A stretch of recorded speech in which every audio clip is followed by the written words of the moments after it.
So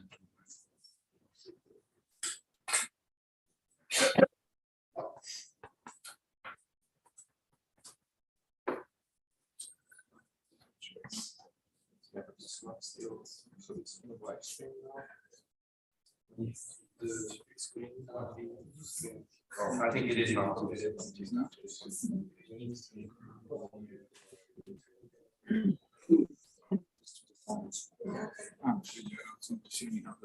Just make it.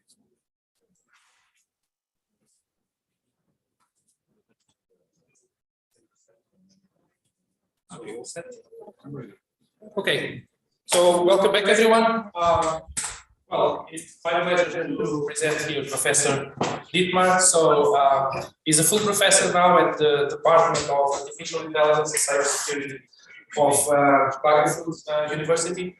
So over the years, his work has touched on many different areas related to information retrieval, web search and data mining, recommender systems as well.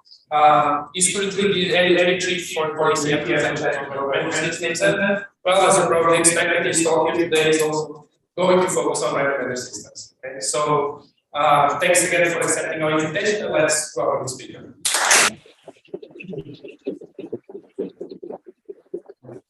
Thank you very much for the kind invitation. I'm happy to be here. I will talk about recommender systems and compare with the previous talk to less technical, more superficial, high level. Nonetheless, there will be a lot of slides, a lot of material anyway. If you have some questions, just ask them. The talk about value methods and measurements, and the last part is more about measurement problems. And learn about measurement in the IR. We have similar methods and recommender systems. Not to talk about that high level thing, and real world systems. So we have four important parts, very comprehensive. What are recommender systems? I go to first. What's the value? I think that's hopefully interesting. How the good system to heard a lot of this already. Collaborative filtering and so on. And last question is how do we know well? The generally, we know recommender systems are working with field reservoir. We've started seeing them everywhere. It's part of the user experience. It's really a success story of information retrieval and machine learning in general, and you see a lot of applications. Movie recommendations, the standard use case in academic research, but we have real-world book recommendations from Amazon early on. We have games, shoppings, cigars. We did cigar recommenders, premium cigars from Cuba, dating websites, they use recommenders, and so on. So there are really a lot of applications there. And the first part is about value. Why would we build such systems? And the important point here is, which is not mentioned too often, maybe also in IR research, is that recommender systems are there to create value. That seems obvious, but what is the value? It's value for different stakeholders in reality. So it's, in academia, we focus on value for consumers, for customers, right? So you find something more easily. This is the focus of the academic research. But in reality, there are many more stakeholders, like the platforms that provide the recommendation. They have an interest, of course. Otherwise, they wouldn't run the system just for the good of the consumer. And we will see complex examples there. So let's think about examples for the consumer. So the first thing is, that's the standard assumption.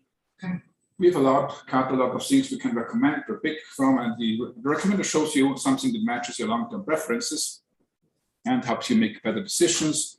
Sometimes they also support you. The value could be contextualized recommendations, like to show you alternatives for something you just looked at in an e-commerce shop, like a TV site, will show you alternatives to that. But it could also show you accessories, which is a different value. You have some add-on products that might be of interest to you, right? So it's a different value that's created. Beyond these obvious value statements, there's something like reminding. We did some research on that. So sometimes it's helpful. You go to a website, you shop for something, but you don't make the purchase. Get back next day. The system reminds you to watch it again, to purchase it now after you slept on it.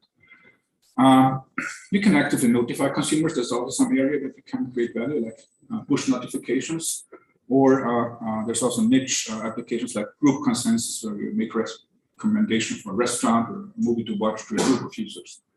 There is a lot of different value perspectives for consumers, but there's also a number of different ways recommender systems create value or can create value for the providers.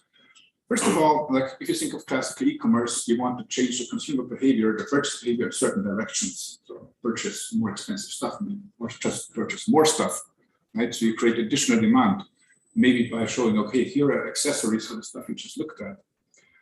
And the goal could be to increase business success in a general way, maybe short term, have more sales or more engagement. In the long run, there are different ways to this. In academia, we often look at music and movies, that's a typical domain, and the important aspect here is discoverability. It's termed here, help users find something new, discover. That's a feature you have on many media streaming websites, which is the next bullet item, to create long-term user engagement, which of course means you, for instance, pay the subscription fee next month. That's the ultimate goal of the recommender, to engage you with the service, and then that's the value that's created. Another thing could be, it could be an add-on service that others don't have. So if you have a music streaming site and your recommender system is better than the others, and there are 10 other services who have the same catalog of 20 million records, right? So maybe this could be a differentiating factor in the market.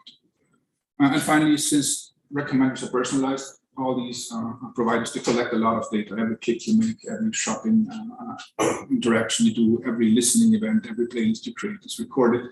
So you know a lot about your customers. Looking at value, it's unfortunately much more complicated. So in academia, we look at consumer values. So make it easier for people to find and discover something, but it's much more difficult to measure like business success. What's the profitability of the recommendations? And it can be much more complicated. So in the academic setting, we say these goals are aligned. If you make better recommendations to consumers, you find something, you purchase more, they're more satisfied, you come back. That's the whole story. So you optimize, let's say, for accuracy, predicting what users will like. It could be goal conflicts. So maybe you have options there to recommend about the same match for the user, the customer, but there's a huge difference in the profit for you. So maybe you're tempted to recommend things that get you more profit, right? So maybe recommend things with a higher sales margin there, okay, as long as the recommendations are somehow reasonable.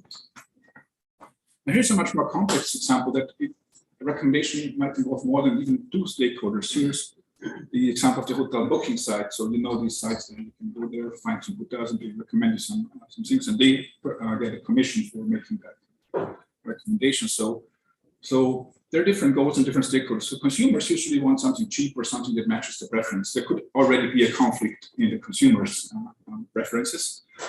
The booking site has interest to find matching hotel and recommend it, maximizing their commission. And finally, there's also the owner of the property, the hotel owner or the chains. They also want to be listed, right? They give a substantial fraction, 10 to 15% of their money to the platform. They want to be listed and recommended sometimes. So you cannot recommend them, never recommend them to any user, so they will be dissatisfied and leave the platform. So it's really complex. It can be a complex situation here. And only recently there's been some research in that area. So now we understand, okay, there's value for different stakeholders. And the first question in this talk, the first part of the talk is how do we know that's good? What's the business value? And this is often overlooked in academic research. So we'll put together a paper looking at all the reports from industry, LinkedIn, Netflix, and so on, what they report in their academic papers about the business value. Here's some quotes from blog posts, like 35% of Amazon's revenue comes from the cross sales. You have to purchase that in addition or accessories they recommend. And Netflix paper says all this personalization gets us a saving of $1 billion a year. It's a lot, even for Netflix maybe. Or they say that 8% of what is watched on the platform comes from some sort of recommendation. So these are marketing statements maybe, or the question is, it's difficult to measure. And that's the same in academia as we showed in the last part of the talk. Academic measuring is even more complex because we don't have access to the system. So what does it mean if 80% of the watch events come from the recommendations, if your entire screen is just a recommendation and the only other option is search or category browsing? So it's easy to achieve 80% maybe, right? And what does 80% mean in terms of subscription rates at the end of the month? Not much. Right? So if you increase like 80 to 81%, would that help business? It's difficult also in academia. This 1 billion savings, where do they come from? Right? There's no documentation in the paper, and I couldn't find out other ways. In the end, what we see here in the academic literature and industry literature maybe is it depends largely on the business model provided. If you have a transaction-based model per purchase, you get some profit. You have a subscription-based model. It depends what you measure, how you measure, and how you assess if your recommendation system is successful. Right? And importantly, the point is, what's important for us, you have to think about the intended effects. What do you want to achieve with the system? And in IR, maybe not so much, but in the recommender system, this is just overgeneralized. So we have more accurate recommendations. That's only one perspective, as we will see, what the effect could be. There's a lot of assumption here. And looking at the papers that we found by large industry, companies, we made this small tree. It's not a taxonomy, just a list, a tree form, more or less, of things that they measured. We categorized now 5 different families of things, just to get an impression of what people do. So what we often see historically are click-through rates. So you just measure how many clicks you get on the recommendation that you deliver. And there are, like I always have the examples here, like Google News says, like with the new algorithm, we have 35% increase in the clicks. Forbes and other news websites is 37%, Swissinfo about around 30%. And so there's a lot of improvement, get more clicks on the recommendation compared to what? And you have to look at the baseline. So in academic research, we have 2-3% of increases in papers. Sometimes we have 30% or even 200% in YouTube. If you look at the YouTube paper, they said we have 200% improvement over what? Okay, a co-visitation method, which means customers will watch this, watch that, which isn't maybe not a bad baseline, right? That's a good one. Sorry, that's a good one compared to the popular item recommendations. So you can imagine that the catalog of YouTube is huge and showing the most popular things on the platform to everyone might not be super effective. So the baseline in that case seems a bit, weak, I would say. Okay, so you have to always look at what the improvements are. So we have even papers saying 500%, but then you have to look at what they compare. So the first category is click-through rates. You just measure how many clicks you have, and as we will see, this can be a bit dangerous. Because the clicks are actually not what you're interested in. So you show a news message and people click on it, you don't know if people are happy with what they saw and what they purchased. So in particular in news, you have the clickbait, you have some headline that you display and people just click to see what it is and then they're disappointed. Then you have the click, but people are actually disappointed. The CTR are not corresponding to user satisfaction. So what industry also does is we use some domain-specific adoption measures or conversion measures. Like YouTube and Netflix, they report you have something like they call long CTR or take rate. So they count the click only if you watch a certain fraction of the clip or the movie. So for YouTube, after 30 seconds, they say, okay, this raised some interest, you may be likely. But if you went away after a few seconds, they don't count the click. Okay. There are other measures that fall into that category. What kind of measures? If things cannot be viewed or read, like eBay has something like a purchase through rate, so you show something to make a bid on, and the measure, did you actually make a purchase in that, or at least make a bid on this? Bid through rate. LinkedIn measures if you made a contact with the employer. There's e-commerce, marketplaces, you have a click out to the other market, counts as a success. Or online dating is very interesting because it's very difficult to measure success of an online dating recommendation. It's meeting, marriage, no divorce after 10 years. So a lot of measures you can apply. And then you didn't even measure happy marriage. Right? Here they have measured open communications and positive context per user. The second category of the 5 we identified here. The most direct one, and maybe from the first e-commerce applications, is like sales and revenue. CTR somehow says, okay, the recommendation might be relevant, but we don't know if this translates into any business value as said. So users, first, people might not be interested enough to click, but also users might have bought this anyway. So if you have an obvious recommendation, people click on it, but we could have sold something else. You see sometimes substantial increases in CTR might not matter much. You say 200% increase, but if you're the low percent figures, it doesn't matter too much. So it could be, And in addition, sales and revenue, it's difficult if you have that flat rate subscription models like Netflix and Spotify have. So you cannot directly relate recommendation success with increased sales and revenue. There are a few studies there with some limitations. Here's some paper for video on demand, where you have to pay per video download. They got a 15% sales increase, but that was not a proper A/B test. In some ways, it's just introduced and compared to the previous months, which of course has some limitations. There's another interesting one, a DVD retailer. They did some Amazon-like recommendations. Customers who bought that, and they got a 35% lift if they had these purchase-based recommendation models. customers who purchased this, purchased that. But the interesting part is when they used people who viewed this, viewed that, it didn't work at all. So it's interesting that we in academia, in our research, we often use these, we predict views because we have a lot of interactions recorded in data sets. But the interesting part of the purchases in reality.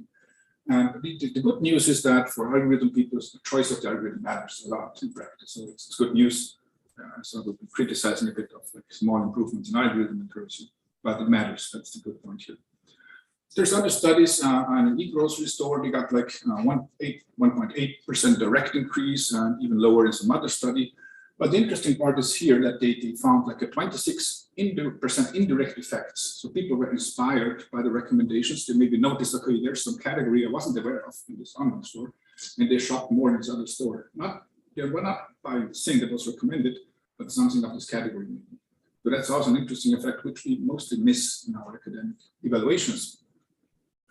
eBay reports a 6% increase for single item recommendations, and there was this other paper with 500% increase, which then for no clear reason didn't put into production. So this happens. We also there was a store study in the book domain. They got 28% increase with a new recommender. Could be seasonal effects, but they found that a 17% drop after they removed the recommender again. So there's a strong signal that there's a strong value in recommender systems, which is another good story here. Here's another study I was involved in some time ago, before we had smartphones. There existed these specific applications, and we had a few 100,000 people, no, I think 150,000 people involved in that live study, and we found like 3.6% more purchases, which is a lot if you have tens of thousands of downloads and purchases. When thinking of you have like 1% if you have ads and these blinking ads, between 1% maybe. This is a lot of value that is generated here. These were the first three categories: click-through, adoption, and sales. And then we have more and more indirect things. We found like effects on sale distribution. Sometimes the goal is not that people purchase more, but different things. So, for instance, you can guide them to items that have a higher profit margin, or items you have in stock anyway, or you want to stimulate cross sales, like recommended accessories and so on. Or you want to do these long tail recommendations, like niche objects that are not already popular, hoping that we get some attraction there. We had some study. This is the study of the cigars. It's just an observational study. It's not an experiment in the strict sense. So we had this Swiss website who sold Cuban cigars. Okay, and this is the sales distribution here. And we built some interactive advisory system for cigar lovers. So before that, you see distribution in light blue, what was sold, and the best-selling thing was this Monte Cristo #1. And after introduction of the recommender, we saw a very different distribution. So the larger bars don't mean that they sold more. It's just a different distribution. But there could be seasonal effects and so on. But we saw a shift in distributions because the system advised people, interacted with them, educated them about the domain, and then they were more engaged maybe to purchase different things and hopefully more in the future. Netflix does this as well. In some ways, they say they measure effective catalog size, saying how many of the items that we recommend are actually ever viewed or frequently viewed at least. And what they want to do is lead customers away from the blockbusters, which are limited in their number, and engage them with other content to keep them engaged in long. And there's also another study mentioned in our paper about sales diversity. It's in line with this catalog coverage. They found that there's a phenomenon in recommenders. Even so, you try to diversify, they recommend mostly the same stuff to everyone, often very popular items. And overall, this leads to a decrease in diversity of what's being sold. So you emphasize on the long tail even more, on the short tail even more. But there could also be some effects on the individual level that some customers or users, they buy more diverse things. The last of the 5 categories here is now user engagement, and we heard of that. That's the issue with the flat rate models. So the idea is, or the assumption is that if there's more engagement, if people engage more with the service, there's higher resubscription rates. So you use Spotify, Netflix, and all the competitors. And if you engage more, you come back and pay. And you have effects on that. Like here in the news domain, you have, with the recommender, you have like much longer sessions. People click more, people look more. Longer sessions in search is a problem probably, because you want shorter sessions maybe, but people find it more quickly what they want. So it's also challenging here. In the music domain, some paper found 50% more user activity, or LinkedIn found more clicks on job recommender once the job recommender was introduced. Okay. So this is just to give you an impression of the first part. What is happening in practice? What are people measuring? And we can contrast that later on with what we measure in academia, what IR people measure, what recommended people are measuring. So, there we categorize this. We have more or less direct measurements. We have the revenue and sales. We can directly measure in an A/B test how much more sales they can make. But of course, there's also limitations besides the other many limitations of terms of A/B tests. In some domains, it's very easy to achieve a high revenue. Just recommend discounted things. We had some real world data about discounts, and it works enormously. Just recommend discounted stuff or stuff that's trending at the moment. But maybe that's not supporting the business goal, which is not maybe revenue at some stage. Could be. And also the field tests, sometimes they're also only for a few weeks or 2 months. It could still be short to understand long-term effects. And sometimes, at least in some paper, they report that they only use new users. So they want to expose existing customers with a changed user interface or recommendations, just to make sure not to lose them. And these indirect effects might be lost, as we mentioned, these indirect effects. Indirect measurements like CTR can be considered really harmful. So it's just like clickbait, people click on it. You think that's a good thing to recommend something because you have more clicks, but it could be bad. I think the example for Spotify is interesting. You have this discover feature every week. So you can measure how many clicks you get on the recommended items for discovery. And it's a question if more clicks are better. So maybe the best case is you go to the discovery list, find a new artist, and go away with that artist. Right? So it's really difficult. CTR optimization might not be in line with customer relevance, and CTR is maybe easy to achieve, sometimes higher CTR. So we will have an example later on about changing the UI. It has an enormous effect on clicks. Okay. Adoption conversion, this was the study in the pre-smartphone times mobile games. We found that some algorithms stimulated people to download demo games, but they never made the purchase. So we really have to look at the details, what people do and what's the business value in the organization. And engagement, it's difficult, right? If you have like only 1% of your, or 0.5% of your population drops out every month and you have small fluctuations, how do you attribute that to a change recommender system? Right? So it's very difficult. You need a large sample to have a statistical relevant result here.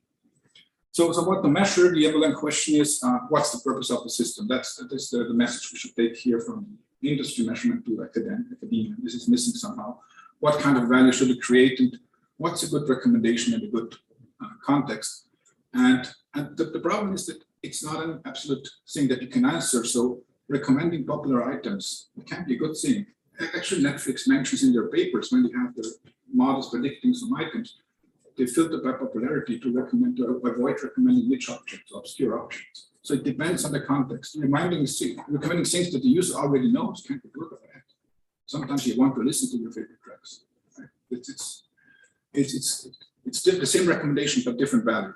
That's the main point here. Right? In academia, we don't want that. But we don't want to make an algorithm that just can recommend, say, music pieces or just recommend cigars. We want algorithms that work in every domain, more or less, or many domains. So we abstract from application specifics, and we want to have generalizable methods. And if you look at the seminal paper by Herlicker and colleagues about evaluation, at least they define some computational tasks. What's the goal, the purpose, in some ways, what the algorithm should do. And they say find some good items. That's the usual thing, like discover something, or predict the relevance. That was the classical rating prediction for movies. Okay, this would be more the ranking task. Then we have recommend sequence, which became popular a bit in recent years, sequential recommendation. And this last part is more or less entertainment, just browsing. I help people find something. And in academia, what we do is we have this usually find good items, rank the items, like that's information retrieval and recommender system tasks. That's the same computational task. And we use often experimentation. And I think you already learned a lot about how this works in information retrieval and all the measures. So we have this historical data set. We identify in recommender systems what are the good recommendations for some users. You hide some of the information and you predict the hidden information more or less. and then to measure the accuracy. That's all straightforward, and it makes sense, of course.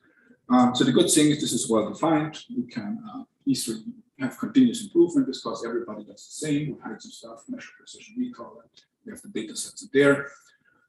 But the problem is we know that for many years that making accurate recommendations is not enough. So I think recommender systems and information treatment may have some differences in some domains here, because high accuracy not necessarily means better value for the consumers. And it's sort of an oversimplification. For the accuracy example, I always think of this Star Wars lover. So you have a guy loving 3 Star Wars movies, giving 5 stars to them. You recommend another 3 Star Wars movies, and you predict 5 stars. So your accuracy would be 100%. The value would be 0, because the user would have watched it anyway. Right? So there's no value for the provider. And you could have, it could even be negative, because you could have recommended something else instead and sell to the customer. So that's a main difference here. So to think about this, and this is the end of the first part, is we tried in some research here to develop some conceptual framework to include purpose into the equation. So what we have, usually we have the computational metrics and the system tasks, like rank the items, retrieve relevant item, and we added, like, we should have this overarching goal, what we want to achieve, and the purpose, how the recommender can serve that overarching goal. Right? So have these indirections here. I'll give you an example here. Let's just walk through the example. So with these 4 layers, and with consumer and provider perspective, just focus on the golden items. So let's say that's the traditional thing. The system task, the computational task is find good items. Okay, whatever. So somehow do this with the algorithm, and we measure precision and recall. Okay. So why would we find good items? So what's the purpose? And we have the example here. So the purpose would be help users find objects that match the long-term references. Makes sense. You find good items and then you measure. And the overarching goal could be satisfaction. Right? Users happy to find something. But then the point is here, if you see the overarching goal is satisfaction and what you measure, there's a huge gap. So you cannot measure satisfaction with precision and recall. So maybe this means you should, this framework should help you identify these gaps in what you want to achieve and what you measure. So maybe you have some user satisfaction surveys, if that's one of the goals. If you go top down, on the other hand, this is the provider viewpoint. We want customer retention. That's the overarching strategic goal. I would say a recommender can help this purpose by helping users discover new artists, directors, or genres. And then you say operationally, this means the system task is find a mix of familiar and relevant items. So there must be something unknown as well. And then you measure maybe prediction accuracy for the relevance, and maybe you have some novelty and serendipity measures, and you need something else maybe to ultimately see if that leads to better satisfaction and retention in the end. So this is one contribution to try to structure it, and we found from feedback from industry that that's also an industry problem. They're not always sure what KPIs they want to measure. So summary of the first part, first half hour, some time. The good news is for recommender system researchers, there's a lot of business side. It's a really practically relevant problem, interesting to work on, with huge interest from industry there. We also find that the impact may depend a bit. So it's very difficult sometimes. Maybe it's overestimated sometimes what the value of recommenders is. Measuring impact is generally not trivial. And what you measure is important. CTR can be easy. So that's what we have to look at. And this was the last set of slides. We have to have metrics, measurements that have this fit to the purpose and the task. That should all mesh together. And only then you have a proper evaluation. Questions? I cannot speak so. I have one. So is it a problem, let's say, in the way that we are measuring, or is it more a problem in the way that we are defining success or relevant items? Just for instance, we could indeed maybe use precision and recall to evaluate like any other, I can't remember exactly what you showed. If we define that as a success and as a relevance, then we could use the metrics to maybe. Is it a problem in the measurement itself, or is it a problem in how we don't know exactly what to measure, or what is a success in our case? It's a number of factors. I think on the one hand, we want to abstract. We want to tie it to a specific domain, but once we abstract, it's difficult to demonstrate that the measure we use, you can measure precision recall, it's a reasonable measure for many things, but what can we conclude about the true value and impact? That's the gap. I think that's the so it's not about one measure being bad, but it's just contextualizing and avoiding like over abstraction.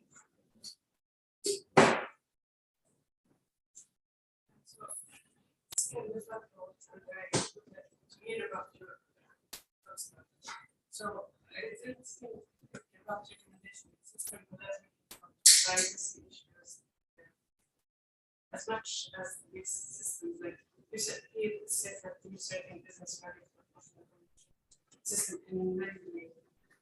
There is like some feeling of like because when we search about something and then like all the different website starts recommending us something we feel like we're watching. So there is something that this recommendation system good for businesses and sometimes good for users because we are able to like selection that recommendation which is simple for us to make so there's some regarding the privacy and it's a little what is your thoughts?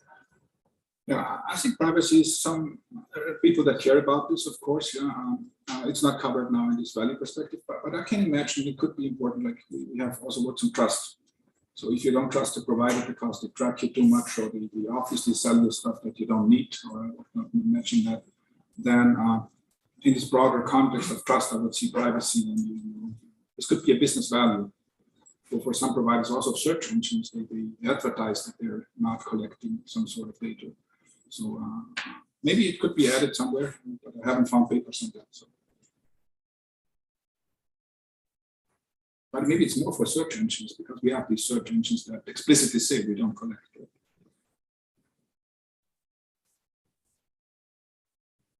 Okay, then I'll move on to the second part, which is methods, which is high level, and it's more a historical thing for you, as I understand now from the previous talk, you're much more in the technical depth than I might be.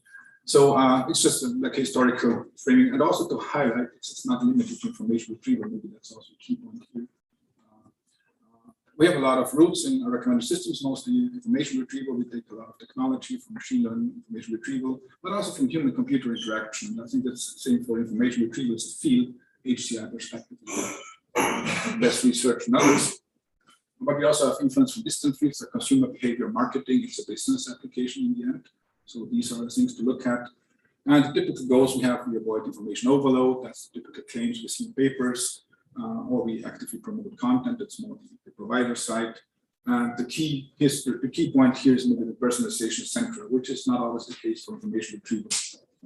Very often, it's not depending on a specific person. Here's some of many connections between the two fields. Okay, the goal is somehow help users find relevant content. The task, computation, and the algorithms are often the same. The measures are often the same. You have a ranked list of items. That's what the algorithm should spit out. We have a lot of side algorithms like document encodings, algorithms. But I think the main difference is, at least historically, is you have these explicit queries that you type in information retrieval, and you have this learned user profile, mostly learned user profile in recommender systems, and as personalization is a central feature here. I'm just running over this. I understood from the previous talk, you know that already. Typically, we have these, let's say, 3 or 4 categorizations of paradigms, how to build system, what kind of data to use, and a few words in interactive recommendation as well. So the first part is content-based filtering. This is really the closest connection, I think, to information retrieval from the methods. Historically, we have systems that you have incoming streams of information. The classic example is you have some net news messages coming in, and there's sort of spam, and then you want to filter out those that are relevant. So it's a filtering problem. This is why it's called filtering also. This is dating back to the 1960s, surprisingly, and the early systems did have explicitly stated preferences. You see on some applications today, I'm interested in sport and celebrity news. That's what you see. The system then filters the document based on some assumption what the document is about. Okay? And later on, we have all these automated content analysis, all these tools to understand better what the document is about. Today, this resulted, I think, more as directly in content-based filtering methods, with the only difference that you don't provide the keywords. The system somehow learns what types of documents you're interested in. It's any form of complexity. It could be seen as personalized information retrieval in some ways without explicit queries. So if you have these, try to have these overview picture. We have this black box, the recommender, the algorithm inside, and the output is for each item that you can recommend. You have a relevance score, let's say. So that's the general setting. And we always have, when you talk about these principles, some user profiles, some past ratings, some explicit statements, maybe some context parameters. And here for content-based filtering, you have the item features, product features in e-commerce. You know about what the document is about. So that's the first category, roughly. So I'm very quickly going through this to also show some gaps. Collaborative filtering, this is what we all know. So we learn some patterns in the data, but there's a long history to that. So 1982, the ESSIR president complained about email chunk. So a lot of emails coming in and wanted some trusted authority, someone else who looks at that and filter out stuff I don't want to look at. And this is not about the recommender system, this complaint, but that's the spirit of this. If someone else having an influence on what you see, that's the collaborative filtering idea. 1987, the information lens systems, you could specify manual filters. Again, for emails or news messages coming in, saying, I like sports, but I also like things that Sean liked. Right? So you can have some other people explicitly there. It's like a form you fill out. So it's not learning. And Tapestry then continued that and coined the term collaborative filtering. And they considered the idea of rating. So you could specify rule, sport news, and everything that Trump gave 5 stars. This was a manual process. 1994, around were a number of proposals, and this is the most famous one, the group lens system. They more or less automated this process. So you didn't have to specify anymore what kind of content you like, but the system automatically learned what are the users that are similar to you. So this would be the thing here. In collaborative filtering, you have tell me what's popular among my peers, and you have community data as another input to this process. And this is a screenshot of the system. Paul Resnick was one of the authors of this 1994 paper. So you could give ratings, and the user item ratings was the only input. That was the system at that time.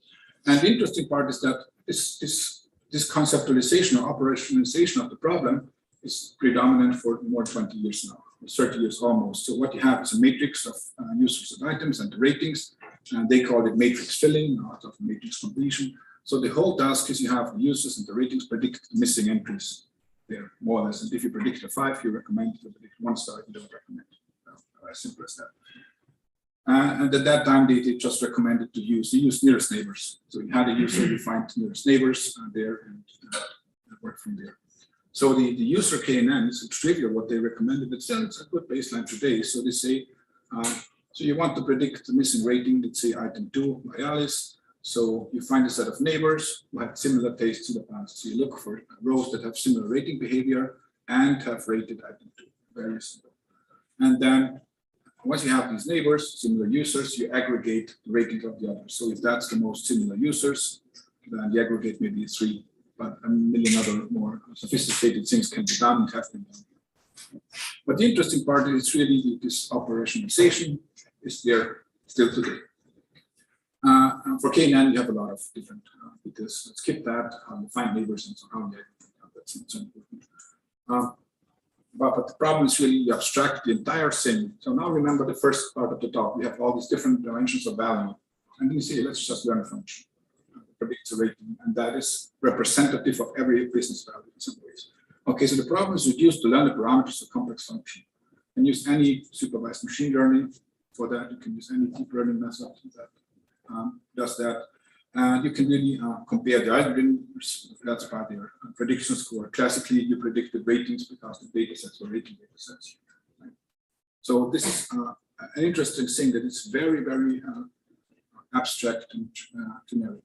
And this was highly successful to continue with the history. So we have already in 1998, we have something like called dimensionality reduction or matrix factorization, which we talk about much later, or embeddings of nowadays. We have hybrids. 1999, we have first reports in e-commerce, so just 5 years after the automation idea here. We have Amazon reporting that they use item filtering, which is just mostly swapping around the matrix to have more stable predictions and also to do some pre-processing. And in 2003, you have this huge success. What happened then is the Netflix price. Who knows? Let's read about the Netflix price.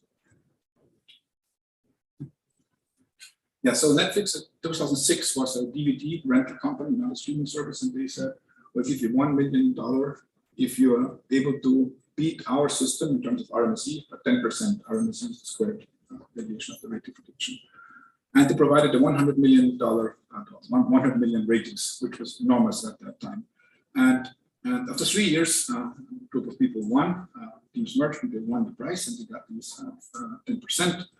What happened is there was a huge impact on academic research. So there was a lot more research on matrix completion. So again, look at, we have the value perspective, all sorts of application problems. Now we have hundreds of people, even more, just doing matrix completion with all limitations as we will see. And at that time, we have matrix factorization and ensemble methods. And matrix factorization was really, until deep learning, now the standard to do this. As said, it was done based on single value decomposition earlier, but using some other variant learning method to compute the latent representations of users and items. I have just that picture. It's like, the idea is that you project the users and the items in the same smaller dimensional, low dimensional space.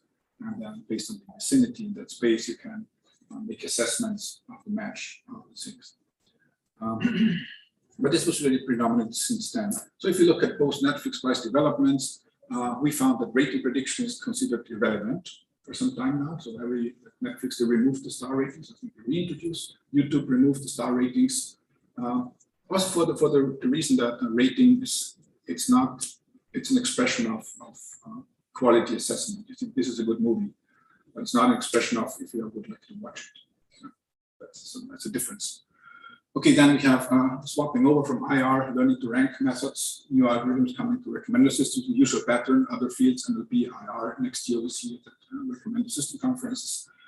We look more on implicit feedback, hundreds of algorithms per year, and lots of deep learning technology applied to this problem nowadays. Matrix completion in some has a lot of benefits. It's really a good abstraction. It's problem independent, right? It's easy to collect the data. It encourages the design of algorithms that are not tied to some specifics. We have these established procedures. In theory, you have good reproducibility of results because you know how to measure, how to do the experiment. There's a lot of data sets, right? But in recent years, and this is the second part of this technical part, there's some limitations. So Amazon is always taken as the guiding scenario for recommendations. So like customers support this, also support that. But when you look at this, right, there are no ratings. Like you hundreds and millions of papers, but there are no ratings in this central use case. And there's not even personalization because everyone who clicks on bananas will see the brand. So there's a gap somehow in how the research was operationalized, many papers, and what seems to be very important in practice. And what came about then is like what's called sequence or sequential recommendation. We have a different abstraction of the problem. So it's not the rating matrix anymore, so but you have a sequential log, what companies also log, what you click on, different types of actions there. It's not just like rating, have IPUs, purchases, listening events, everything can be in the stream of interactions that you record. And the problem is often not to predict the long-term, things that measure long-term, but what is important in the current session, so in the ongoing session there. And often they're anonymous. So people come there, you don't know them, they're not logged in. And yeah, that leads to the problem of what's called session-based recommendation. Just a few clicks, and then you go ahead with the recommendations. And this is a very difficult problem. We have a lot of research in that area, which is somehow very different from IR. In some ways, it's also very similar because you just have this little signal of a search query. Here's an example of guessing the intent, and this is the important part. Knowing what the customer wants is difficult. If you look at that baseball bat on the German Amazon website, this is the recommendations you get. So in the US side, you get some other baseball equipment. They assume a default intent by the customer in Germany. So it's interesting. Also, this one is like this one is like if someone comes to your radio station and plays Last Christmas. Who knows Last Christmas? Some of you. That's a very nice pop song. So what should you play? More songs by when? More pop Christmas songs, more songs from the 80s, more songs with controversial pieces there, right? The only correct answer is, it's play it again, like yeah, it's Christmas. And it's difficult also YouTube, like this is from my account. I looked at some space documentary and then they recommend something which is apparently for some other user in the household, like a kid's movie, right? So it's difficult to guess the intent. So this is session-based recommendation. That's an interesting problem, very difficult. There's also session-aware, where you have the assumption you have these logs, but you also have history of the same user. We call it session-aware. Sometimes people call it personalized session-based recommendation. And one problem here is how to combine. Now you have the long-term models, you have the last 3 clicks, what can you do? And here's another example. It's important to understand what customers like in general, but now they come to decide what do they want. And if you take that example, this is your online site, this is a fashion website you have, and this is what the customer looked at, like some Nike shirts and some trousers, and the user looks at this when coming back. So this is very, very different. And the question is, what should you recommend now? And you have a number of options here. Like you can say only shoes and watches, because this is the short-term intent. You can also say also some t-shirts, because user generally likes t-shirts, good opportunity to sell more t-shirts. Or you can be more in-depth, maybe some Nike shoes, because look at the brands. So maybe that's also something you can do. And this is now going back to the operationalization as matrix completion. If you use matrix completion, you will mostly recommend t-shirts and trousers. That's the long-term profile, but you would entirely miss the short-term intents. And the works we did with data from industry, it's the short-term intent is really 90% of what matters here. So both things contain interesting signals, but short-term is important. And the abstraction, this is a visualization. We tried this. Now we have a different abstraction. We have like here the current session with different colors indicating different types of actions, purchase, use. And the goal is to predict the next items, right? And then it depends what you have. Either you have past sessions of the current user, then you have this session-aware thing, personalized thing. So you know this user has interacted with the system before. Or you don't have that and you only have the past sessions of the user community, what others did. And a simple method would be like take the session and see, okay, in which other sessions did this item appear, and then make some retrieval styles in there. But again, a lot of other algorithmic things are possible. We also did a survey on that, so you can do customers who bought this, bought that. So you would just look at the very last interaction and see in the other sessions what did others do, co-occurrence of items. More elaborate schemes are possible that consider the sequence of events. We tried a lot of this nearest neighbors, which is super trivial, sometimes very effective. So you just look up the session there and apply some nearest neighbor scheme to predict other items. And there's a lot of research now going on, all sorts of neural networks, transformers being one of the latest ones. So everything you see can have is now there, and often with good success, I would say. But again, it's not new. It's also interesting that this field it's now flourishing, but we had papers 20 years ago where the use case was that people visit the web page and to predict other interesting web pages on that site. Next, music recommendation, we had some research, point of interest recommendations, and also, but now since 2015, we have a lot of increased interest, more data sets from e-commerce, fueled also by a competition in that area. That's the collaborative filtering part, and hybrid systems usually, just to have a complete picture, usually you try to combine different things, different algorithms or different types of data that you have. And this is an orthogonal concept of collaborative and content-based too. So it's independent of the problem of abstraction. You can hybrid session-based system, you can hybrid matrix completion approaches. Often, and very typically, you combine collaborative and content-based approaches, site information about users, about items, the graphics. Usually the idea is that some methods of shortcomings in some direction, you compensate with others. Like typical example is the cold start. You don't know much about users or items, so you start with item features, user features to do some recommendations. And this would be the picture for that. So in the hybrid system, you combine either different algorithms or the output of algorithms or different inputs in the black box system and different systems to compute the output. Interestingly, maybe here for content-based systems, so sometimes it's rare, I would say, that you have pure content-based techniques. Like, I'm not sure about information retrieval, but the popularity of items is relevant. And the problem with content-based techniques is if you have, you recommend more of the same, and it may retrieve very similar obscure items, unfamiliar items. You might like them, but maybe you don't watch them because they feel unfamiliar to you. So usually you have maybe some popularity-based filter to make sure to have some mainstream content there. And content-based technique, we know we have some limitations that you don't know little about the quality of the items. So the text representation doesn't tell you much about the quality. and recommendations can be too obscure, but usually, okay, you can combine content-based with other methods. The final category, which is goes unnoticed in academic literature, is knowledge-based systems. This could be seen like the classical expert systems, rule-based systems where you have knowledge encoded. It's coming back a bit with the knowledge graphs in some ways with knowledge. The idea is here in these let's say traditional knowledge expert systems, you have the inputs and product features plus you have some knowledge model, like saying, okay, if the user wants that and recommend this, right? And it's basically model that relationship, which you can then apply. And the idea is you tell me what fits based on my needs. And so these systems, we explicitly encode the knowledge. This needs some knowledge engineering effort, but maybe with our own experience, we build such systems, like you have a few dozen of rules and gives you like most of the cases are covered with some reliability.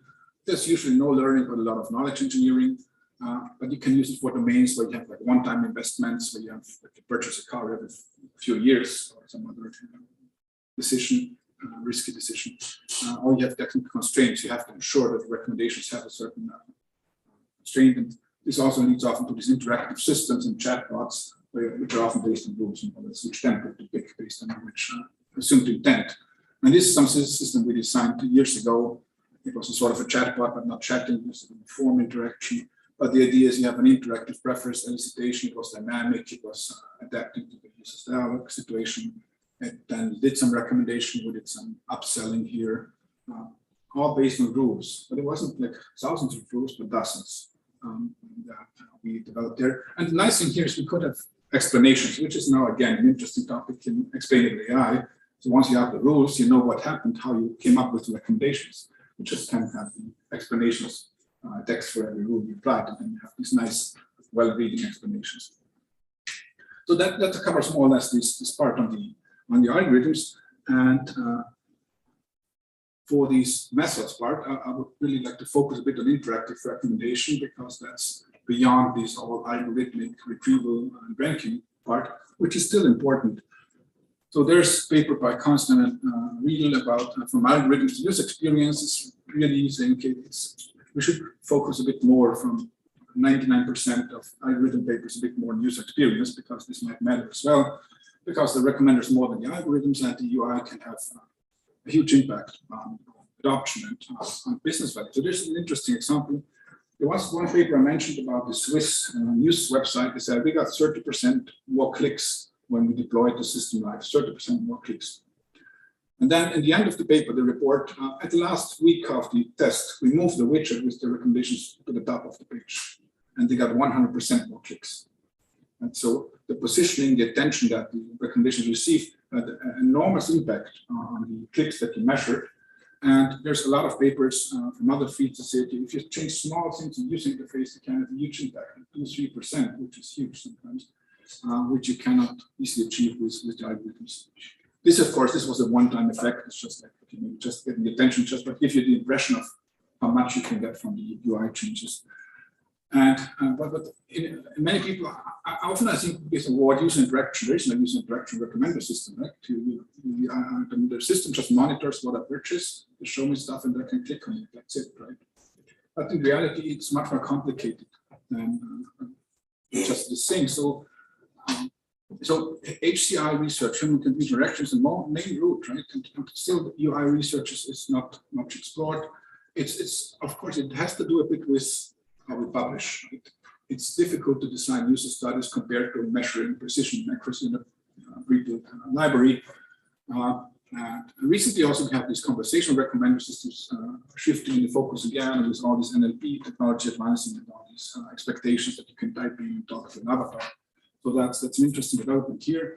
And we also did some research in structuring the existing work on research. I'll just give it some examples just to illustrate that the design space for end users is rich. It's not just like showing things that you can click. There's so many variations you can think of and do research on. Like getting the preference of the user. Okay, we have ratings. Okay, but do we have 5 stars or 10 stars? Thumbs up, thumbs down. Is that enough? Or just like, is like enough? Right? This is from Google News. You can personalize Google News. So you have sliders, what you're interested in. Who knows what happens if I shift everything to the right? I think nobody.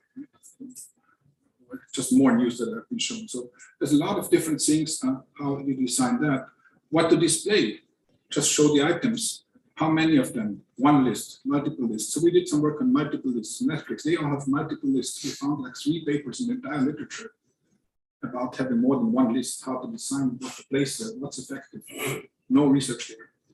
Also, should we allow users to give feedback? This is from YouTube, nobody knows that.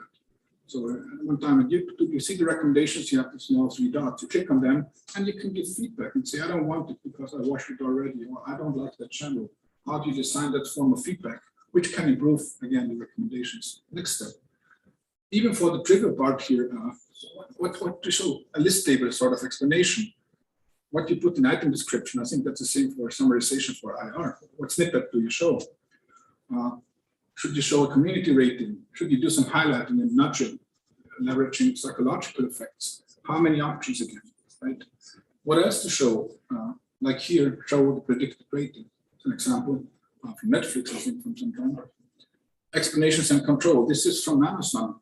I think nobody uses it or has used it. So you can go to your details page of your Amazon account. You see this is recommended because you purchased. They have explanations. Should you display explanations? Explainable AI is mentioned as a hot topic nowadays.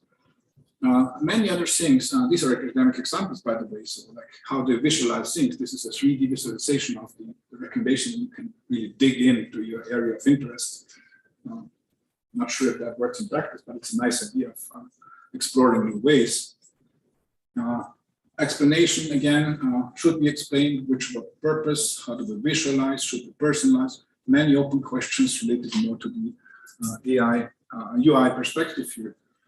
Again, we have academics working on that. It's a bit scattered, but sometimes it feels like it's a bit overloaded, that you could real user would ever understand as an explanation.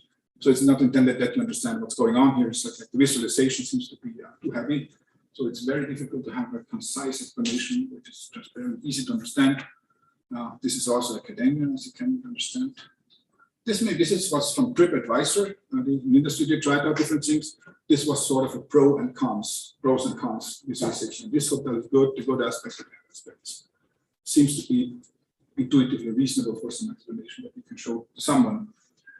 It's still difficult here, and we even did a review on that. There's a lot of dimensions we identified, in which different ways you can design an explanation, from the content to the modality to the timing and so on. Okay, that summarizes the second part. So we reviewed a bit of the history. We found, okay, work on collaborative filtering is predominant. It's really successful and powerful.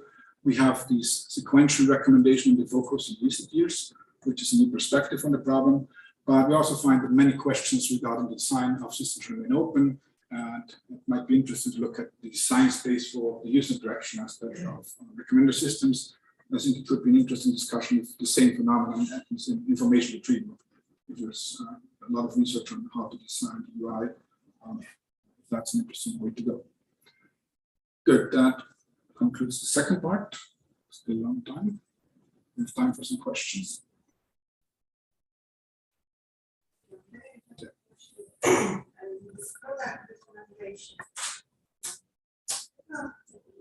And they research on manipulation by the recommender in this domain, and recommend one product, one book, and another, but it is not true. But the seller wants to encourage the customers to buy that is an research on this manipulation in this recommender. When we try to look at that, there's no public information about that. And it's difficult to do research there. And also the question of what is manipulating, right? If there's two options that are almost quite good for the consumer, but you recommend one with higher profit margin, is it unfair? Is it unethical? They're very vague concepts. I'm not aware that there's a lot of research there. I think there was some, not like, these nudging techniques, like Amazon has Amazon's choice. They highlight some of the items. So it's not really clear what the logic is behind it. It might be. There was some newspaper article saying it's maybe not the best choice. It's Amazon's choice, what they say. But there's not much research. It's a very interesting problem.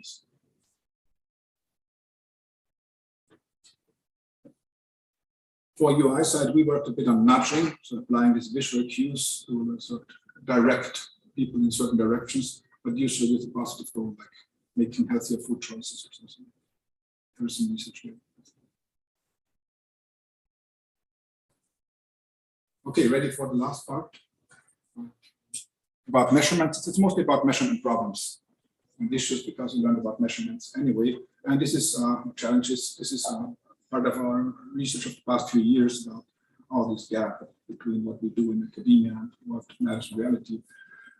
So it's from the computer science perspective. So you can also look at this from marketing perspective. And there's not much work on recommenders in marketing, interestingly. We want better recommenders. We focus on algorithms. We like algorithms. We like technical advanced. So that's fine. So we want a better system that serves a particular purpose better than alternative things. That's what you want. And we use some accuracy measure to see it's better now. But often it's not really about understanding why it's better. So we're sometimes happy when we look at the papers. Oh, we improved accuracy by 3%. We applied some neural network architecture, but do we really understand what's behind? Not sure. What are the purposes? So ranking the relevant items high on the list, make sure the list is diverse, increase users' trust. There are a lot of things that how you make it seem better. But how we do this is just the common canonical view of the different ways of evaluating.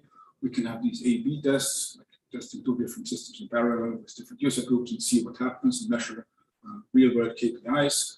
We could do user studies, controlled experiments in the lab, students using different types of the system, and then you monitor and then you ask questions. And you can do offline experiments, that's the 99% of the published literature, get some data set, train some model, show that it's better. And there's very few works that do theoretical analysis.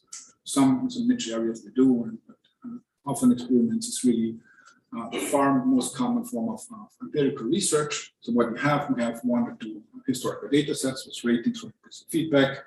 We have a number of existing algorithms, baselines, or state of the art.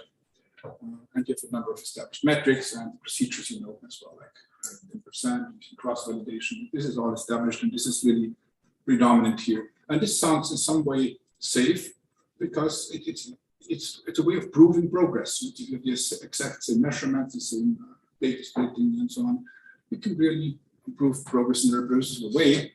And nowadays, conference is expected to have, the reviewers expected to have at least one public data set that you use. The protocols are accepted, broadly known. And in the papers, the technical algorithmic proposal made 3-4 pages on section 3. So, and even the source code is shared in an increasing number of cases. So it sounds like a safe research methodology in the community to advance the field. But in reality, we found through a number of papers, and we have this short essay in the recently to summarize these considerations. In some ways, progress can be limited because for different reasons. Here are 2 of them, like proving progress. Finding a better model for a specific experimental setting might be easy. So what you have to show is you have to have a configuration of 1 million baselines, 20 different metrics, list lengths, data splitting procedures. You find one configuration where your model is better, and then you can publish it, right? That might be easy to prove progress. Yeah? And reason 2, the metrics, this is on a more abstract level. The metrics that we have, they're not indicative of value for anyone. We don't know. Maybe. It could be, yeah. So there's some background. This is applied ML research, machine learning research, like information retrieval to some extent. This where we have this obsession with accuracy measures and the best model. And sometimes it's not even leaderboard chasing because researchers don't have a leaderboard, they build their own leaderboard. And the problem is you want to improve the state of the art, but the problem is there is no state of the art. There's no best model, but it depends on data set, pre-processing, measure, specifics, how you implement the measure, cutoff lengths, choice of baselines, and reversing the optimization of baselines.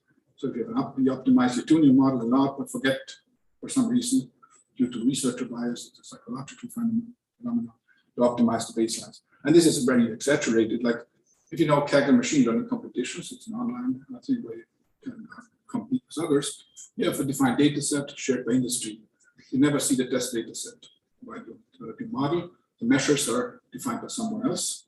You have many competitors, you don't pick them, and you have sometimes you even have to share the code to compete. And this is the exaggerated academic setting. The researcher picks the data set, sometimes a proprietary one. the researcher knows the test data.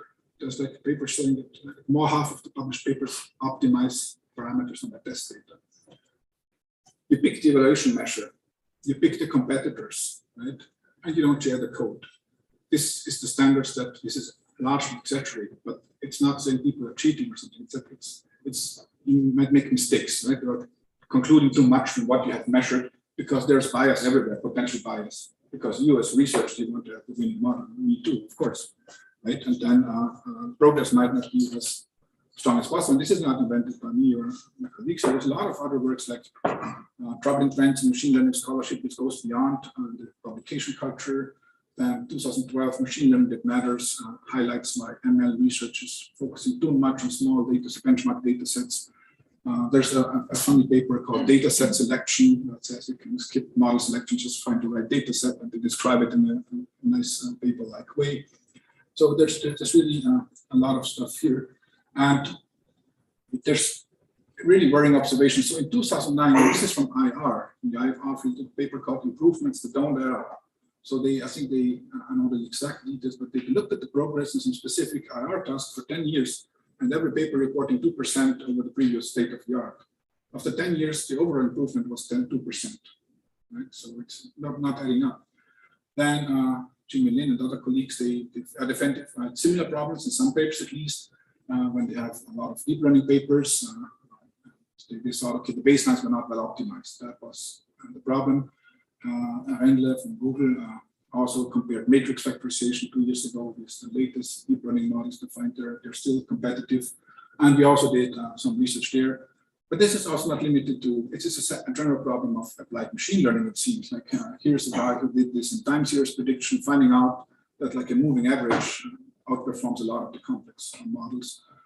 We did some work on session-based recommendation, nearest neighbors, and Milano and I, we also looked at a lot of deep learning papers and found also that the methodology is not very strict in some sense. It's a lot of times we have poor baselines, so I'm not justified why the baselines are the baselines, having only very weak baselines, old baselines, or having only the latest neural models, none of them optimized.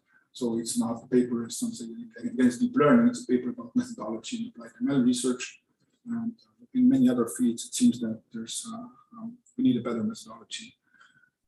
So what can we do? So we really found, okay, we can take papers from SIGA, KDD, the WebConf, and all of them have these issues. And it's not like talking about lower peer conferences, it's a central problem here. So what can we do? I think one way is, of course, is increasing reproducibility. So many papers can be reproduced. You can contact the authors, they would never stop. GitHub repositories. So we should really, reproducibility in some ways, it should be very easy for us because the software tools we use, they're open source. There are all these libraries everybody can use. We can share Docker images, having all this environment. And what's missing mostly, what we found is that the code that is shared is often limited to a fragment of the model. It's no pre-processing, it's not hyperparameter tuning, there's no data splitting. This is all can contribute to performance and non-performance. We contacted many authors, and they forgot to lost the code. Many of them lost the laptops in 1 year. So this is, we should work on that. And the main problem regarding progress is that the optimization of baselines is the main problem. People skip that part. The paper is very lengthy about, okay, we use this learning rate, blah, blah, blah, blah. And then baselines, okay, we use the papers from original papers, the parameters from original papers, which run entirely different data sets. Okay? So it's really something we should do here, be more strict. Also, in general, we should have more theory-guided research. But it is arbitrary. The experimental configuration, measure, cutoff lengths, pre-processing, it seems arbitrary. There should be a theory why I do something, right? Like the typical example is that one, like if you have the movie lens rating data set, ratings from 1 to 5 stars. People say ratings are irrelevant, let's do implicit feedback algorithms. They transform all the ratings into ones and they emphasize the zeros. And then they claim they make better recommendations, but what they do is they make better predictions who will rate what. So it's a different thing that we measure in what you claim. No other discipline would do something like that, I think.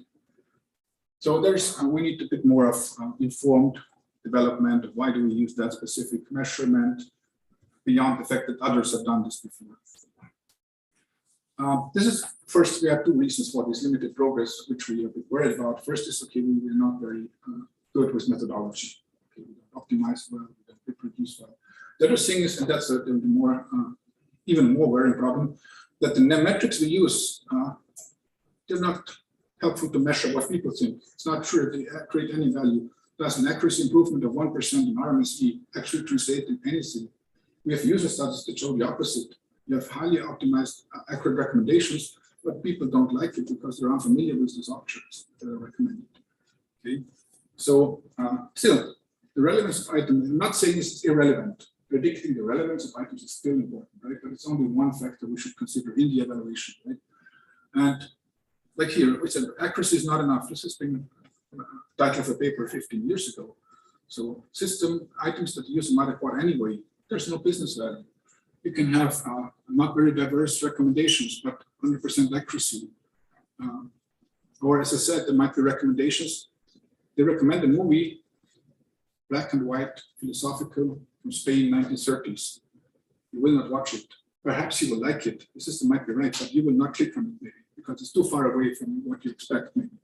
So there's many other things that you have to look at beyond accuracy. This is, it's known in some ways, and one way is doing multi-metric evaluation. This has been done the last 10 years or so, at least, to have a lot of computational measures again. Let's say this balance, diversity, novelty, popularity, now we call it fairness, serendipity, and to measure all of these things together to get a better picture of the effects of what an algorithm produces.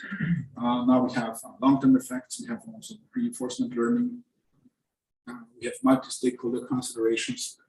Maybe scalability could also be there, considering the huge costs of complex models nowadays. Could be a factor. Maybe it doesn't matter much. Maybe it does. So that's one there. But there's still the problem of offline experiments, right? So do you know that really it's the offline experiments really predictive of the perceived value? And this is a nice paper by people from Netflix. They just done a lot of measurements of the values, their A/B tests. They found a nice phrasing. They found that offline experiments were not found to be as highly predictive of A/B tests as we would like to have. This sort of says it doesn't work in many cases. Right? And there are a number of user studies with all the limitations, where you show users recommendations which are more accurate and less accurate according to the metrics, and you find inversive, and sometimes it correlates, sometimes it doesn't. So it's very difficult. So offline is the same problem here. Right? And for accuracy, this is also something that maybe a mistake in some ways from the field here, that high accuracy in some domains, applied machine learning domains, it directly translates to something good. Like if you have better accuracy for machine language translation or image recognition, even so in a benchmark data set, this directly translates to a better system. For recommender systems, we don't know. Right? We don't know if a small increase in accuracy ever translates into anything positive. There's no clear evidence or no theory that supports this. And now looking again at this multi-metric perspective, now we have novelty and all these metrics that we use. But again, there's almost no work that validates this. Now we have intra-list diversity, also from information retrieval, pairwise similarity between items to get the computational measurement of the list diversity. Who has ever validated that? So what if all the items are in front or at the end of the list? Does it make a difference, right? What's the correspondence here? So we should look at the diversity perception of users. In summary, yes, for accuracy, I think there's, because when you talk to people, they say, yeah, we know, but it's difficult to do user studies. It also hampers, I think, the progress that we can make here. What could we do is like try to get a bit more beyond our computer science perspective, which is important. Algorithms are important. It's important to make good predictions. That's still there, but we could go beyond. Consider more the use in the loop. Consider business value. Think about more realistic use cases. And also use a richer methodological repertoire, not just like train test and everything, you just take a library and there are 3 lines of code and you train and test, but really think about, okay, could we involve users? Would you try to understand what's a good recommendation? Just yesterday was pointed to a nice paper on a conversational recommendation to understand what people try to understand how people make recommendations to each other in real world. That should be the starting point for such research, not just optimizing for some linguistic measure. And consider the recommender systems more from information systems perspective. And we tried now these phrasings from We had from algorithms to user experiences, now we said from algorithms to systems, which include the system, the stakeholders, the users, and all the different factors. Would be a much more comprehensive perspective. And if you look at the information systems literature, it's looking at recommender systems in this much more broader sense. And when they look at recommenders, the algorithms are just one small component of all the bigger picture going up to business value and so on. It seems to me there's very limited knowledge about these works in the academic literature in computer science. It's just a big picture from some highly cited papers in Management Information Systems Quarterly, which is a adoption for these guys. And I think the algorithms are somewhere here. The RA is recommendation agent, how they call them. There's a bigger picture of everything that could be considered here. So I would argue that we really need more. It's not a new claim or hope. More user-centric research, more humans in the loop, understanding, supporting interactive decision-making. We have frameworks for that, for evaluation, how you don't have to invent the questionnaires yourself. You have validated instruments. You have the relevant criteria, like novelty, diversity. You have the questionnaires that you can ask users. There's things there. And here's just one example for those who are not familiar with that. Usually you have like constructs that are relevant, like the recommendation accuracy. It's always the perceived accuracy. So you ask people if it's a good match, and you measure like it's transparent. You assess the usefulness, and they try also then a statistical method, a class model in that case, or structural equation model to find how things are interrelated. Right? If you provide explanations, would that help to increase trust? And would trust help to increase probability that people use the system again in the future, which is important for an information systems perspective. Of course, user studies are difficult. Yeah, we've done a lot of user studies recently. It's very difficult. It's easy to criticize for reviewers. It always is an artificial environment. But I think it's really necessary to understand the foundations, and because the computational measures just not necessarily correlate with user perspective. So this I found on Twitter. I don't know this person. I just found this. You can improve a user's prediction even without and still have a user's prediction. And sometimes it feels like we're a bit in this narrow hole of improving our predictions without really knowing what we're doing here. And so we should really understand the context of use of a system to evaluate if it's good. And the dilemma exists. Of course, we don't want to build application-specific algorithms. We want abstract solutions. That's computer science, right? That's a sort of a dilemma we're in. So for me, I think takeaways, computer science is too much focused on algorithms. It's important. Someone has to do the algorithms, of course. Yeah. But we don't really know yet, due to a narrow methodology, if that's really helpful. And there are many other questions that are interesting. And here's a random selection of trending topics. There are many more just for you. I think explainable, and this I observe as a reviewer in the community, explainable AI seems to be important. Interactive things, trustworthy recommendation. We have fairness and bias with a lot of unclear situation what fairness means and so on. Causality, we have counterfactors on trending. I hope it's also wishful thinking that interactive conversational approaches are coming back a bit because it's such a difficult problem to have natural language interaction. We have some papers, a lot of papers on session-based recommendation. But what's dominating still, it's like 90% is deep learning for item ranking, which is not a bad thing. It's just we focus too much maybe on a narrow spectrum of interesting questions. So I think that's it for me, and happy to do more questions.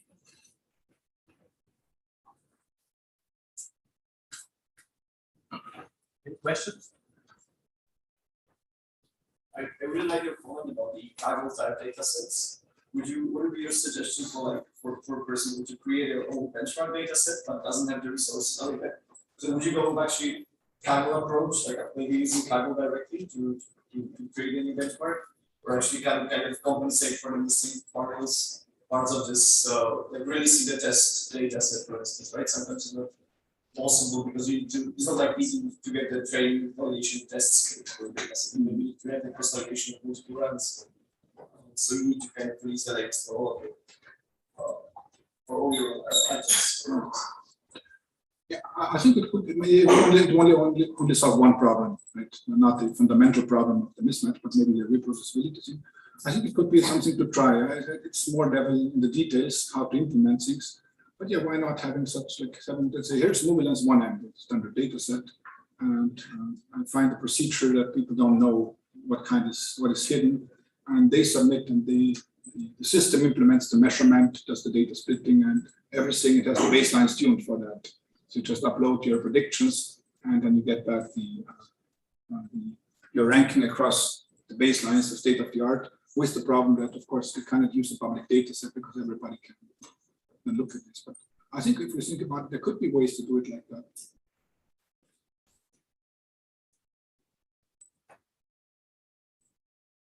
In terms of reproducibility, because when we include the user study, then it becomes even more difficult to reproduce because there's a lot of uncertainty and the groups and the pick and so on. Is there any kind of like protocol that I can follow? Because I know that in medical studies that have like a protocol that have to do this exactly the same test in order to prove something. Is there something in that sense for the systems? I think it's possible to establish a high level of reproducibility in terms of the methodology. So a good paper should describe exactly the procedure, provide all the study materials, the question items, the responses, maybe statistical analysis code online. What you cannot replicate is the participants. So we often use Mechanical Turk. You have a few hundred people, and you may think, okay, if you do the task again, similar participant group would be there. But the same problem in medical domain, they're not reproducible either, because there's different patients with different characteristics. But the protocol and everything you can provide, I think that's something to exactly reproduce the screen captures of software. Of course, there's the same problem of reproducibility. And could the conference at least enforce, for instance, there's this CoderLab website that you can create executable papers, where you have to provide a code, and then you can run the whole paper in the website, and then each experiment, and then change stuff and see. Could the conference maybe just enforce that this is a requirement in order to publish, or is it something like in the conference side, or maybe in the reviewer side that you should just reject when there's no, like, if you think there's no reproducibility in the paper, or something like that? I think they could enforce, but this probably wouldn't work. But I think it should be encouraged. Like, and many conferences now have that as criteria and reproducibility is the code. And what we try to do nowadays, we have a code, we have a Docker image, everyone has instructions to run it, download it, and click on run, and then it runs everything, including the baselines from the raw data. Could be some other technology where if you enforce it, I think the problem is in other fields like natural language research, there's a lot of industry involved. Will not share anything, and would you rule them out from participating or inspiring contributions to the community? On the other hand, nobody can reproduce what they're doing. It's a difficult, but for us as a regular academic researcher, what's the reason of not sharing my stuff? Like, there are reasons. It's much work. Okay, it makes you vulnerable. Maybe you have fear of making mistakes. We all make mistakes. But I think not making it mandatory, but making it as a criterion in the evaluation process. And I think nowadays for academic research, there's no reason at all to not share the code in good quality.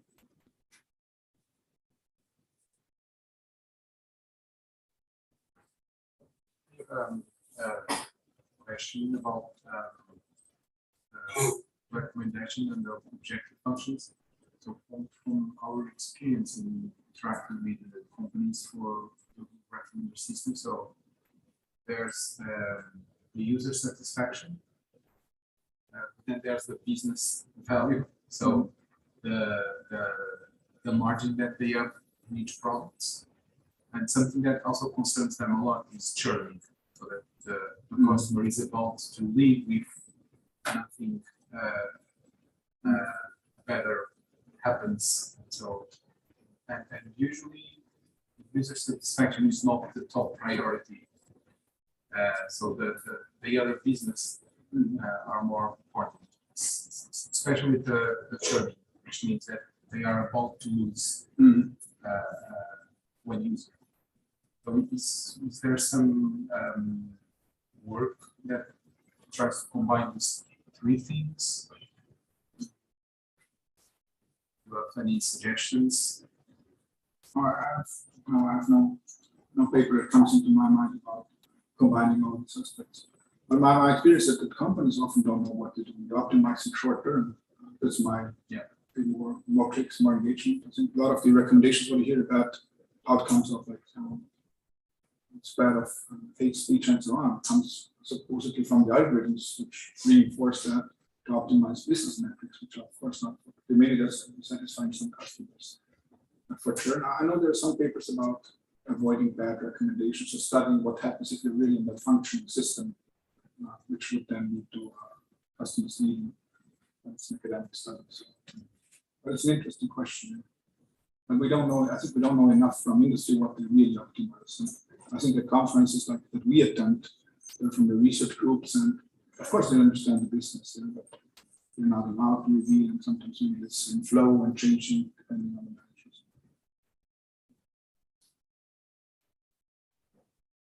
I think because you said academia are usually problems in abstract, we're trying to develop an algorithm that is where the generalize. But if you consider that the system as a social from a social point of view, can you like abstract any social point of view where you're like so many metrics depending on so many like factors? Like can academia kind of like adapt to you always have a bridge between society and the industry and academia that we can cross like to approach the problem. It's such a different. Maybe I'll repeat the question just to see if I understood. So the question is, you cannot always have abstract solutions for specific socio-technical systems. Yeah, because if you consider like a social the system from a social point of view, abstract solution is different depending on, for example, where you live. Even if it's the same system, you bridge the gap between academia and an abstract solution for this social system. I think there's a lot of questions in there. I think that the dilemma I wanted to point out is really we have our goal is to have abstract solutions, but we're dealing with applied problems and real world problems, and there is some gap. And as I mentioned, also there's this oversimplification and even out things. I also like a lot of papers on fairness. They don't define fairness, which is like a social problem. Who knows what fair is? Nobody can define it. But still, we have hundreds of papers that optimize some re-ranking for some distribution, right? So we over abstract to something which cannot be absolute. The ranking problem is a trivial one, but the specifics of the domain, the setting of society, they're still there. I think we moved a bit too far into the abstract part, forgetting to understand the idiosyncrasies of a given application context.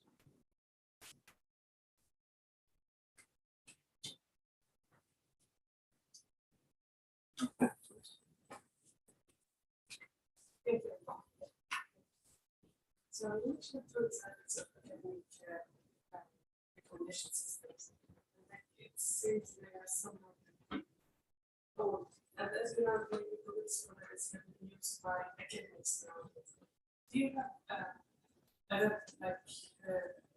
recommendation for academic recognition systems to look at now and avoid not many academic search system that could be nowadays? So the question is if there are alternatives to Google Scholar.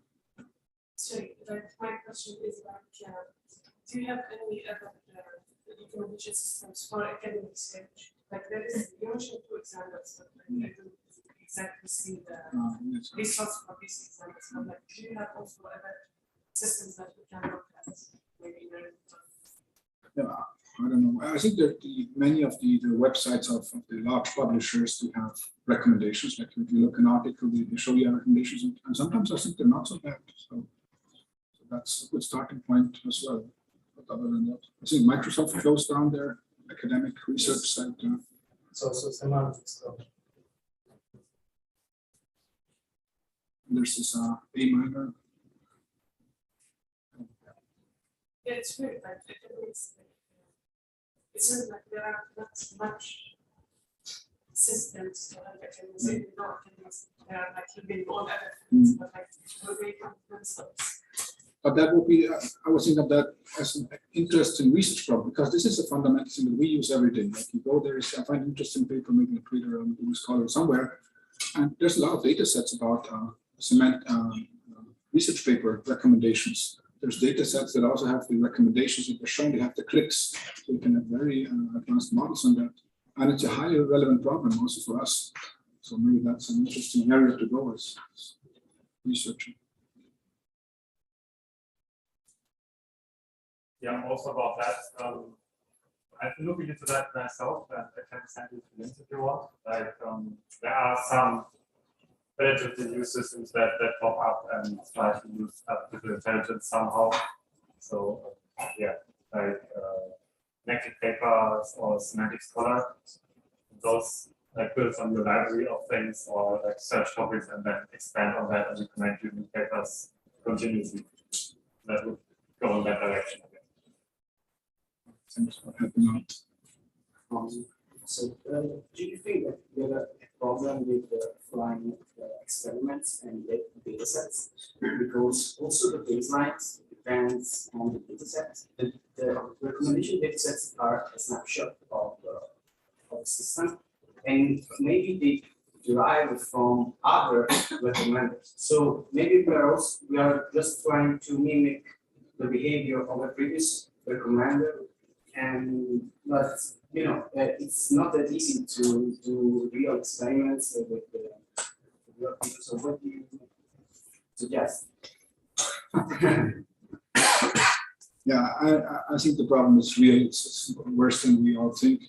That we don't know about the richness of the data set that we have, how exactly they're sampled, if there was a recommended place. I have no solution to that, other than encouraging, if industry maybe participates or provides data for challenges, to document exactly how they collected, that in the future we can do that.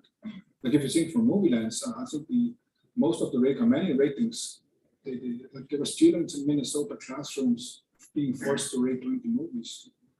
Do you remember? I mean, we don't even know which ones. Maybe if you're asked to rate 20 movies, yeah, and come up with popular things you remember, maybe your very recent ones. So there might be, it's not bad, but it's biased. And I think the only way forward is that we have more industry data sets where we also know how they were collected and avoid these biases that we don't recollect for Last FM. We're just reconstructing the automated radio of Last FM or albums in these music research papers. Yeah, that's yet another problem. Thanks.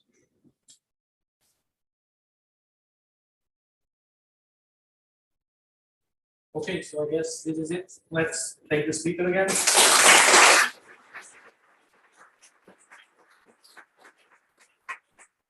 Let's go forward.